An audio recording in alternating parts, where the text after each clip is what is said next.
کل نفس ذائقۃ الموت. اور اللہ تعالی نے بتا دیا کہ ہر جان کے لیے ہے، ہر ایک روح جی کے لیے ہے ذائقۃ الموت، موت کا چکھنا. ہر ایک جی نے موت کو چکھنا ہے. بس وہ چکھنا کیسا ہے؟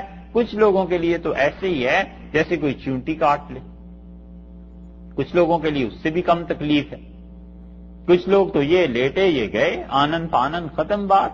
اور کچھ لوگوں کے لیے وہ مہینوں کا عذاب ہے اور کچھ کے لیے سالوں کا عذاب ہے. ہر ایک کا چکھنا الگ الگ. اسی لیے سورہ نام میں گزرا تھا نا کہ کچھ لوگ ایسے ہوتے ہیں جن کی جان لینے کے لیے اللہ تعالیٰ فرشتوں کو بھی نہیں بھیجتا، وہ اپنے خاص اپنے ہاتھ سے اپنے دست قدرت سے ان لوگوں کی روح کو نکال لیتا ہے. ایسے بھی لوگ ہوتے ہیں. اور ایسے بھی ہوتے ہیں کہ فرشتے آتے ہیں، انہیں دکھائی دیتے ہیں، نظر آتے ہیں، ملتے ہیں وہ فرشتوں سے، سلام دعا بٹھانا ان کا سب نارمل روٹین کی باتیں چل رہی ہوتی ہیں.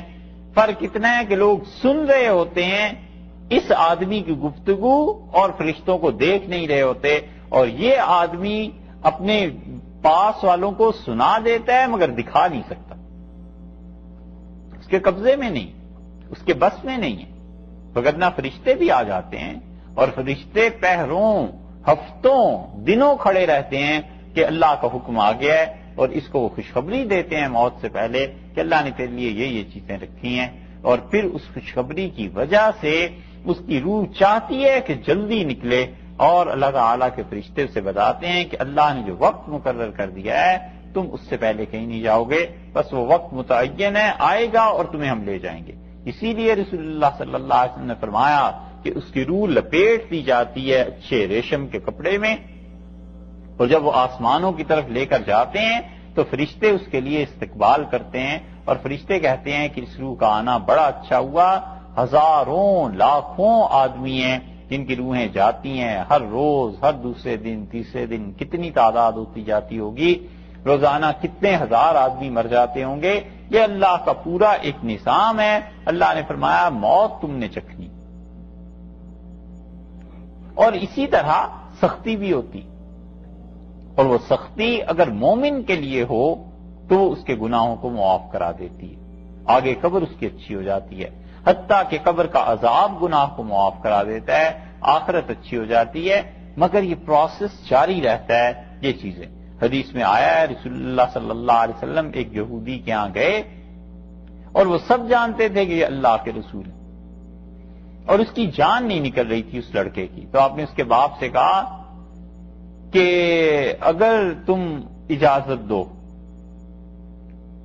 نا، رسول اللہ صلی اللہ علیہ وسلم نے اس لڑکے کو کہا، آپ نے کہا تم میری نبوت کو مان جاؤ اور رسالت کو، تمہاری جان آسان ہو جائے گی، اور اللہ کی توحید کو مان جاؤ. تو اس نے اپنے باپ کی طرف دیکھا، گویا کہ اس نے باپ سے پوچھا کہ اگر تم اجازت دو تو میں ان کو مان لوں. تو اس نے ہاں میں سر ہلا دیا، مطلب یہ کہ ٹھیک ہے تم اقرار کر لو. اور پھر اس نے رسول اللہ صلی اللہ علیہ وسلم کی رسالت کا اقرار کیا اور اس کی جان نکل گئی. حدیث میں آتا ہے آپ باہر گئے اور آپ نے کہا اللہ کا شکر ہے کہ انقذہ بی من النار، اللہ نے اس کو میری وجہ سے جہنم سے بچا لیا. انبیاء علیہ السلام آتے ہی اس لیے ہیں کہ لوگوں کو وہ جہنم کی راہ سے ہٹا کے جنت کے راستے پہ لگا دیں. اور اگر اللہ انہیں یہ طاقت اور اختیار دے دیتا کہ وہ مردوں کو زندہ کر دیں تو پھر دنیا ساری ان کے پیچھے چل پڑتی. اس لیے کہ عجیب و غریب چیز تھی نا، لوگوں کو تو یہ میجکس، یہ چیزیں چاہیے. اور اللہ نے اتنی بڑی چیز کے لیے بھیجا کہ زندہ مردہ اس کے سامنے کوئی مسئلہ ہی نہیں. کروڑوں آدمی جو جہنم کی راہ پر چل رہے تھے انہیں زندگی اور جنت کی راہ پہ انبیاء علیہ السلام لانے کے لیے بھیجے گئے. اس چیز کو لوگ نہیں دیکھتے. یہ فرق ہے ان لوگوں کے درمیان جو ظاہر سے متاثر ہوتے ہیں اور جو حقائق کو دیکھتے ہیں کہ حقائق کہاں پہ ہیں. اس لیے اللہ تعالیٰ نے فرما دیا کہ مرنا ہے تم سب کو، اس کا ذائقہ چکھنا ہی ہے. وَنَبْلُوكُمْ، اور ہم تمہیں آزمائیں گے. 3 چیزیں اس آیت میں بتا دی. ایک تو یہ بتا دیا کہ ہر ایک کے لیے مرنا لازم ہے، موت ضروری ہے، اس سے تم بچ نہیں سکتے. دوسرے وَنَبْلُوكُمْ، اور ہم تمہیں آزمائیں گے، جانچتے ہیں، بالشر والخیر، برائی سے اور بھلائی سے. برائی اور بھلائی سے جانچتے ہیں. تمہارا امتحان لیتے ہیں۔ یہاں برائی اور اچھائی سے مراد گناہ اور نیکی نہیں کہ گناہ کے ذریعے آزماتے ہیں یا نیکی کے ذریعے آزماتے ہیں، کیونکہ نیکی کے ذریعے آزمانے کا پھر کیا مطلب رہے گا۔ اس شر اور خیر سے مراد مفسرین کہتے ہیں زندگی میں جو حالات آدمی کی خواہشات کے مطابق ہوتے ہیں وہ خیر، اور جو اس کی خواہشات کے خلاف ہوتے ہیں وہ اپنے لیے اسے شر سمجھتا ہے۔ اللہ نے کہا ہر قسم کے حالات میں رکھ کر ہم تمہیں آزماتے ہیں، فتنہ یہ تمہاری آزمائش ہے۔ نبلوکم کے لفظ میں اگرچہ خود آزمائش کا تصور تھا، لیکن اس کو مزید پختہ کرنے کے لیے فتنہ کا لفظ لے آئے کہ ہم تمہیں آزماتے ہیں، اور فتنہ کہتے ہیں اس آزمائش کو جس میں آدمی کے لیے اپنے دین پہ قائم رہنا دشوار ہو جائے، وہ ہے فتنہ۔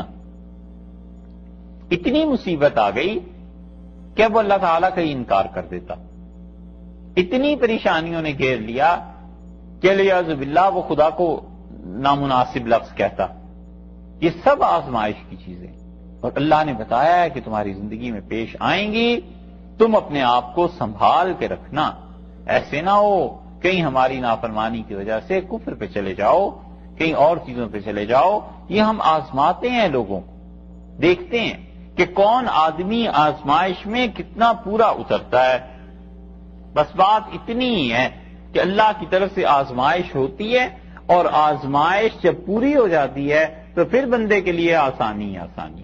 اللہ تو دیکھتا ہے چند ایک دن کہ یہ میرا بندہ، اس کا رجحان، اس کا طریقہ کار کیا ہے، اور جب بندے کا طریقہ ٹھیک ہو جاتا ہے پھر وہ اس آزمائش کو بھی ہٹا لیتے ہیں۔ بڑی ساری چیزیں ہوتی ہیں، انسان کی عقل کوتاہ ہے اور اس کی حکمتوں کو نہیں پہچان سکتا کہ اس آزمائش میں کیا حکمت تھی، کیوں اللہ تعالیٰ نے ایسے کیا۔ کئی برس کے بعد سمجھ میں آتی ہے، کبھی کبھی موت کے وقت بھی سمجھ میں نہیں آتی، موت کے بعد جا کر کے جب حالات کھلتے ہیں پھر پتہ چلتا ہے کہ ہاں اس وقت اگر یہ ہو جاتا تو یہ تو بہت مصیبت ہو جاتی۔ اللہ نے مجھ پہ کرم کیا ہے، مہربانی اور احسان کیا کہ اس وقت یہ شدت اور تنگی تو تھی، مگر یہ تنگی نہ ہوتی تو پھر اس سے بڑی مصیبت ہو جاتی۔ دو چیزیں۔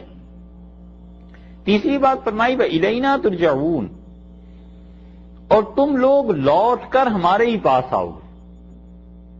بس زندگی، موت، اس کی ابتدا اور زندگی کے حالات، تینوں چیزوں کو جمع کر دیا کہ ایک تو مرنا ضروری ہے، تمہاری آزمائش ضروری ہے، اور تیسرے آخرت نے قائم ہونا ہی ہونا ہے۔